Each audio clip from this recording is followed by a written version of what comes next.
Hey everyone, welcome to what was formerly Behind the Screen, but I think what now we're going to call Afterwards. I'm going to talk about the session that we just played. So this session was a little interesting. We didn't get everything done that I wanted to last session, so we kind of had to start a little farther back and summarize some stuff. We were smuggled north by our lovely Two Shots character. I hope I played that appropriately. It's very hard, I realize, playing a character that someone else has made and that I haven't talked to about too much. I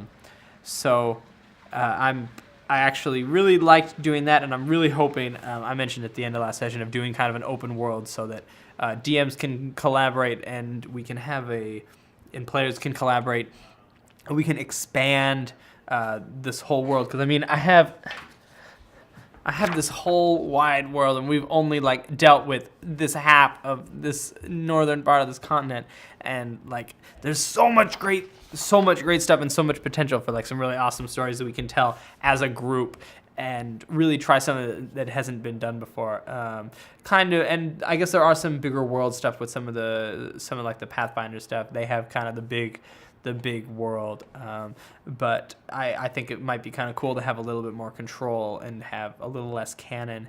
So that was really fun. It was kind of nice to visit Merrington. I wish we had more time with it. I really wanted to show the place grow, but we didn't really get to that as much. So that was a little disappointing, but I kind of just had to speed through it, and I'm so glad I remembered Virgie and not Teresa. It's not, oh God, now I forgot it. Well, good thing I remembered it in the moment. I wish I had remembered Franklin. So many names. I got to start making a better list, but I already have so many papers that I'm sifting through that I just got to, I think, rely on my players and beg your guys' forgiveness for not remembering every character. We got to Olengrad. I was really satisfied that they said it felt different. I was dreaming Olengrad up a little while. Olengrad actually means oil level in German, but I just kind of picked it. Olengrad is a city that I keep reusing, the red dome, the gold domes of Olengrad, and sort of the red city in kind of a northern town. It started in a 4th edition game that I played, and then I brought it over to Pathfinder with me, and now I'm bringing it here. And I think it'll probably remain in Threshold now that it's kind of more firmly cemented. But I've just have always loved the sort of Russian, German, Nordic kind of blend that comes together with a name like Olengrad, and especially when I bring dwarves in there as well, because dwarves with the beards and stuff kind of have that sort of Russian flair, and so that's my dwarven accent kept shifting, especially for Ulfin Nostromo, his name kept shifting. Or not his name, but his accent kept shifting over and over again. So that was a little hard to keep straight. But a lot of fun to play. I didn't intend for that character to become as comic as he was, but everyone seemed to really like that, and I wanted this character to be likable. That's actually something that I find that I do quite a lot, is a character, I'll start doing something as them, and there'll be a couple of traits, or I'll get a laugh or something somewhere, and I'll be like, okay, this character can be a bit more fun. And I mean, automatically, he's super endearing, and people love him, and people love Gregory. So I think that it's, assuming Gregory's okay with it, I'm pretty sure that the marriage is going to go through. And so that'll be super exciting as well. The Cold Iron Gate. Session 2, I started setting up the Cold Iron Gate. So this has been a really, really long game to play, setting up this Cold Iron going north to the dwarves and to the humans up here to build it. So it's been going on for a couple months or so, at least, maybe probably years, that they've been building this thing. And now here it is, and it takes us into Eisenschmied and Bunford Pass and the whole dwarf Vietnam that we came up with, well, what are the dwarves doing? Because we had talked a good deal about the elves when we were first kind of discussing sort of the bigger, broad strokes of what was going on in Threshold. It's well, what are the dwarves doing? And dwarves kind of tend to be left on their own, I find a lot. A world I usually find either has to be dwarf heavy, elf heavy, or dwarf versus elf heavy. At least I found a lot. I haven't really seen them be unique and inhabiting the same space a lot. So I'm really trying to make sure that the dwarves have something totally different to be doing than the elves. And they both have significant cultural problems that they're trying to deal with. Of course, the dwarves are totally ripped out of their homeland.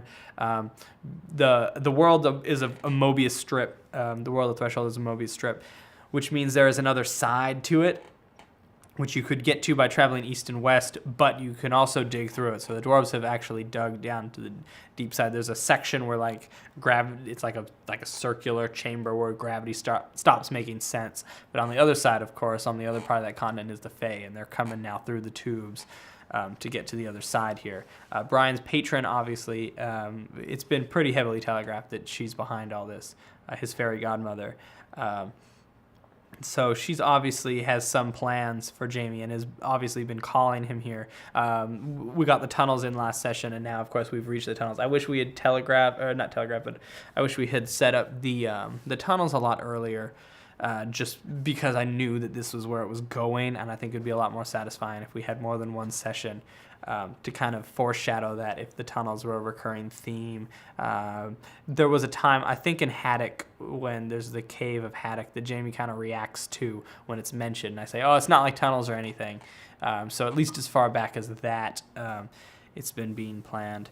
Yeah, I'm super excited for this next session. I was really sad when my Wendigo got zapped so hard. He only has 49 hit points, which seems like so little, especially considering the hag has like 80 something. So I think I'm just gonna do it right now. He's just gonna bump up to 89 hit points, and hopefully that won't be too scary. But they're gonna fight a couple of Wendigos at a time starting next time. And we're gonna get to see him use some of their spells that they didn't get to use because I totally ripped off Jamie's spell list. So these guys have Chill Touch. They have they don't have Eldritch Blast, but the Clouds have Eldritch Blast. They have Fly. They have Fear. They can cast spells like a 5th level warlock. They can go invisible. They have Misty Step, so they're really just mind fucks. And hopefully I can pull off. They can do this thing where they can, if they hit you with 2 claws, they can grab you, and then they can fly up into the air and drop you for 66 damage, which is a lot. I'm hoping not to kill anyone, but I would love to really strike some fear into their hearts. The Death Clouds, of course, are a swarm. They were really interesting to build because we haven't fought them yet, but we'll fight them next week. So you can kind of be thinking about this while you're watching how they play. Because they're a swarm that I tried to base as much off the fairy monster manual creature, but then also look at the bat swarm. So they're kind of a blend of those with, again, casting as a 5th level warlock. So they got a couple of spells. They can cast a bunch of Eldritch Blasts, and they can, they can hold person and Misty Step. So the hold person actually is going to be really scary when they freeze someone in place with an image that they create out of themselves, and then they're going to swarm at them. And hopefully I can pull that off because that'll be really neat. That's pretty much everything. Christine, I was really happy that she took charge at the end because for being a leader, she hasn't led too much. So I was happy that she's starting to come in her own there, and maybe she'll be a good ruling partner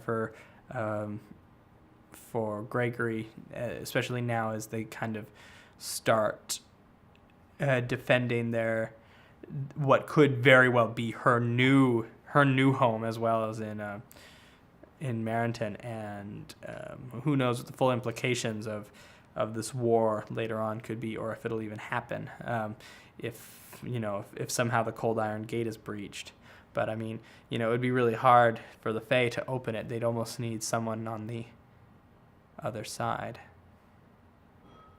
This has been Afterwards. Thanks for watching. Thanks for watching Regular Threshold. Subscribe, comment below. I'd love to hear your thoughts. If you have questions for me, especially about DMing and stuff like that, I'd love to answer them. This has been Afterwards. Again, thanks for watching.